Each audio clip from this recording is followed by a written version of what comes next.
ඔයා දන්නවද ඔයාට දැනුත් කාලය හරහා ගමන් කරන්න පුළුවන් කියලා? ඔයාගේ මොළයට තියෙන මේ අමුතු හැකියාවට කියන්නේ ක්‍රොනෙස්තීසියා කියලා.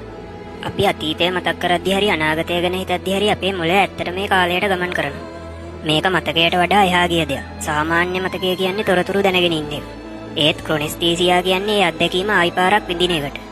ඔයා පොඩි කාලේ ගිය ට්‍රිප් එකක්, බර්ත්ඩේ පාටි එකක් මතක් කරද්දී එදා දැනුණු සුවඳ, සතුට සහ පරිසරය නැවත විඳීම මේකට උදාහරණයක්. ඒ වගේම තමයි අපේ මොළය නිතරම උත්සාහ කරන්නේ අතීත අත්දැකීම් භාවිතා කරලා අනාගතයේ වෙන්න පුළුවන් දේ මවා ගන්න.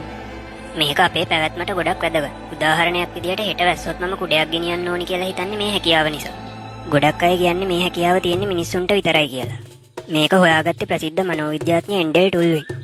ඔහු පෙන්වා දෙනවා අපේ ප්‍රීෆ්‍රන්ටල් කෝටෙක්ස් එක පාවිච්චි කරලා අපි හැමෝම නිතරම අතීතයට සහ අනාගතයට ගිහින් එනවා කියලා.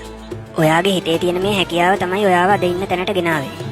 ඉතින් ඔයා මේ විදියට නිතරම මනසින් ගිහින් එන්නේ මොන කාලෙටද?